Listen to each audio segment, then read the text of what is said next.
Hello everyone and welcome to the first week of the weekly news. On this channel we'll be going over all the latest news of this week. So let's begin.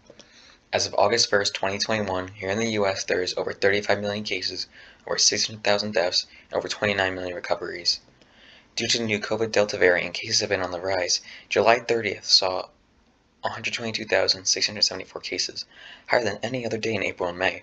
Hospitalization has also seen a rise in cases. However, deaths have not seen a significant rise. Florida, Missouri, Arkansas, Louisiana, and any other southern states have been the main targets of these recent spikes of cases. Those states seeing the recent spikes also has the least amount of people vaccinated. States such as Mississippi, Louisiana, and Alabama have less than 50% of their population with at least one dose. Moving over to Tokyo, as of July 31st, 9 p.m., China is currently in the lead for gold medals at 21 and tied with the US for most medals with 46. Japan is in second for most gold medals at 17, and US is right behind Japan at third place with 16 gold medals. Of course, these numbers may change, especially with track and field and US swimmer Caleb Dressel swimming the 50-meter freestyle on July 31st. It's likely the number of medals will change by the time this video is released. Fiji, a population of less than a million, impressively wins back-to-back gold for men's rugby and bronze for women's rugby. Simone Biles will unfortunately sit out of at least 2 individual competitions, and Katie Ledecky says she is planning on not retiring, saying, "I'm at least going to 24, maybe 28. Caleb Dressel wins gold in the 100-meter butterfly, and Kevin Durant becomes the top U.S. scorer in Olympic history. Moving on to international news, Sun Dawu, a Chinese billionaire, faces 18 years of prison. Wildfires are raging across southern Turkey, destroying thousands of villages and homes. Recently has killed 4 people. I will link a GoFundMe in the description if you're interested in donating to help Turkey. British Prime Minister Boris Johnson and his wife are expecting a second baby, and the Hong Kong police arrested a man booing the Chinese national anthem. And under a recently passed law from June of last year, the 40-year-old man may face up to 9 years in prison. There is currently a crisis going on in the Ethiopian region of Tigray.